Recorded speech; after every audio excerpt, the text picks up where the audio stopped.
ఇకపై మీకు ఇష్టమైన ఫేవరెట్ సీరియల్స్ యొక్క ఫుల్ ఎపిసోడ్స్ యూట్యూబ్లో అందుబాటులో ఉండవు. కేవలం సన్నెక్స్లో మాత్రమే ఫ్రీగా చూడొచ్చు. వీటన్నిటికీ క్షమాపణ అడగాల్సింది నేనే కానీ మీరు కాదు. మాకిప్పుడు కావాల్సింది మీ ఆశీర్వాదాలు, దీవెనలే కానీ క్షమాపణలు కాదు. గౌతమ్,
సాధన, మిథున కనపడినట్టే భర్త పిల్లలతో సంతోషంగా నువ్వు కనపడతావనుకుని 1000 కళ్ళతో ఎదురు చూసే నాకు నీ భర్తే వచ్చి నీ పరిస్థితి చెప్తాడని కల్లో కూడా అనుకోలేదమ్మా.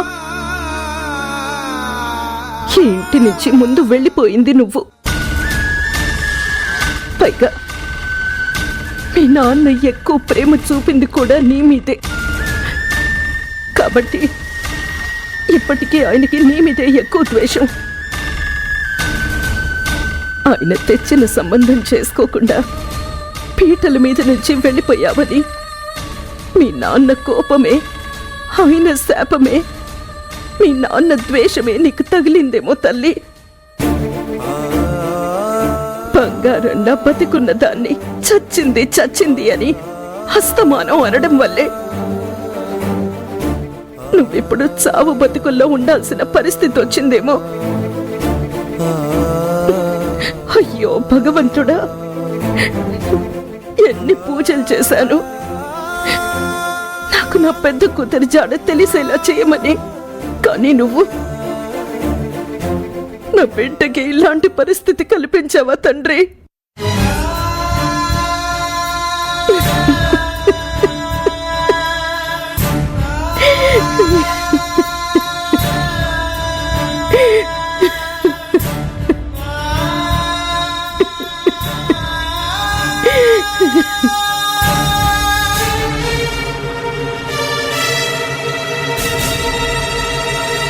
ఏంటి శ్రీవల్లి, మళ్ళీ దీని ఫోటో పట్టుకుని ఏడుస్తున్నావా? ఈ ఇంట్లో ముందు చెడబుట్టిందిదే, ఈ ఇంటి పరువును ముందు చెడగొట్టిందిదే. దీన్ని చూసే ఆ చిన్నది దీనికి లాగానే ఇల్లొదిలి వెళ్ళిపోయింది. ఆపండి, సావు మాటలు ఇక అనడం మానండి. ఎంత కాదనుకున్నా వాళ్ళు మన కన్నబిడ్డలు. పుట్టుకకు కారణమైన మనమే వాళ్ళు చచ్చారనో లేకపోతే చావాలనో కోరుకోవడం, బతికున్న వాళ్ళని చచ్చారని ఉచ్చరించడం పాపమండి. పాపమా? అది మన పిల్లలకే తగులుతుందండి. తగల్ని. అలా తగిలితేనైనా పీడ విరగడవుతుందేమో చూద్దాం. జన్మనిచ్చిన తల్లిదండ్రుల్ని మోసం చేసి, పరువు తీసి, గౌరవాన్ని పాడు చేసి, పేరుని భ్రష్టు పట్టించి వెళ్లిన వీళ్ల గురించి ఎంతన్నా తప్పు కాదు, ఏమన్నా తప్పు కాదు. ఇంక వాళ్ళకి తగలడం అంటావా? తగల్ని.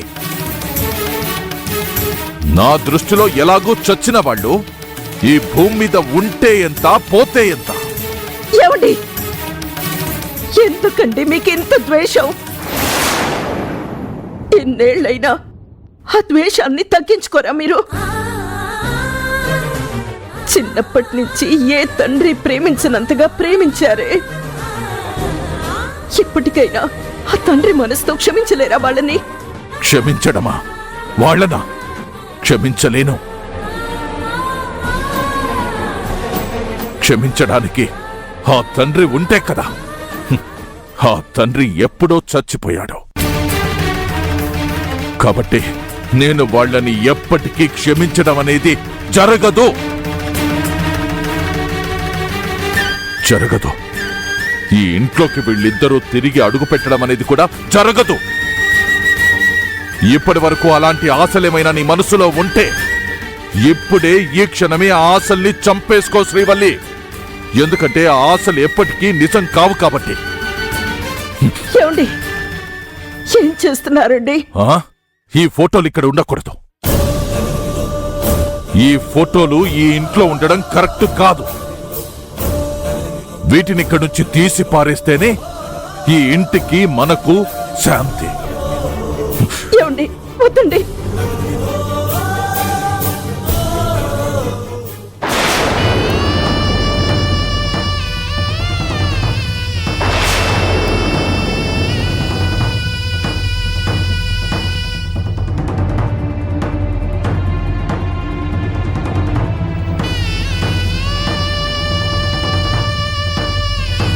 ఈయనకి ఇక నిజం చెప్పాల్సిందే. ఇకనైనా చచ్చిన వాళ్ళ గురించి మర్చిపో. ఏమండి,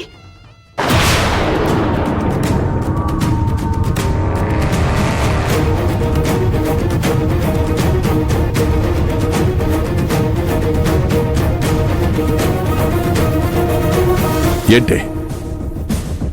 మీకు విషయం చెప్పాలి. చెప్పు.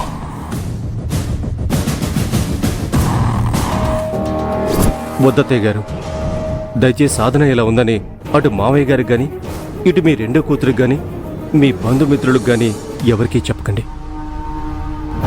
మావయ్య గారు చేసిన పనికి తన మనసు విరిగింది. మనసుకు నచ్చిన వాడిని పెళ్లి చేసుకుంటే తప్పెందుకు అవుతుంది? దానికే కన్న కూతురు చచ్చిందనుకోవాలా? తండ్రి బిడ్డపై ఇంత ద్వేషం చూపించాలా? ఇంటికి రానివ్వకుండా తల్లిని కూడా చూసే పరిస్థితి లేకుండా చేయాలా అని 1,00,000 ప్రశ్నలతో ప్రతిరోజు బాధపడేదండి సాధన.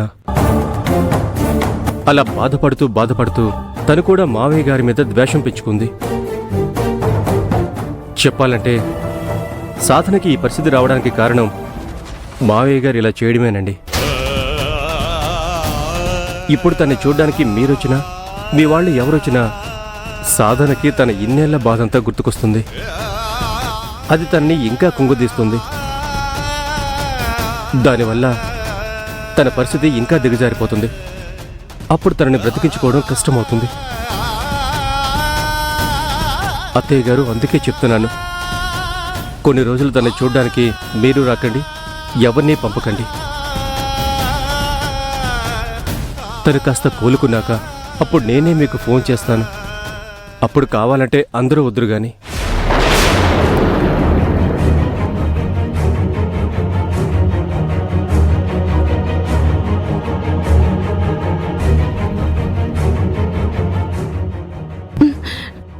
ఏంటి?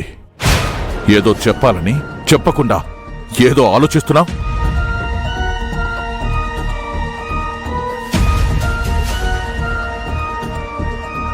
ఏం లేదు. మరెందుకు ఆపావు? ఏం లేదంటున్నాను కదా.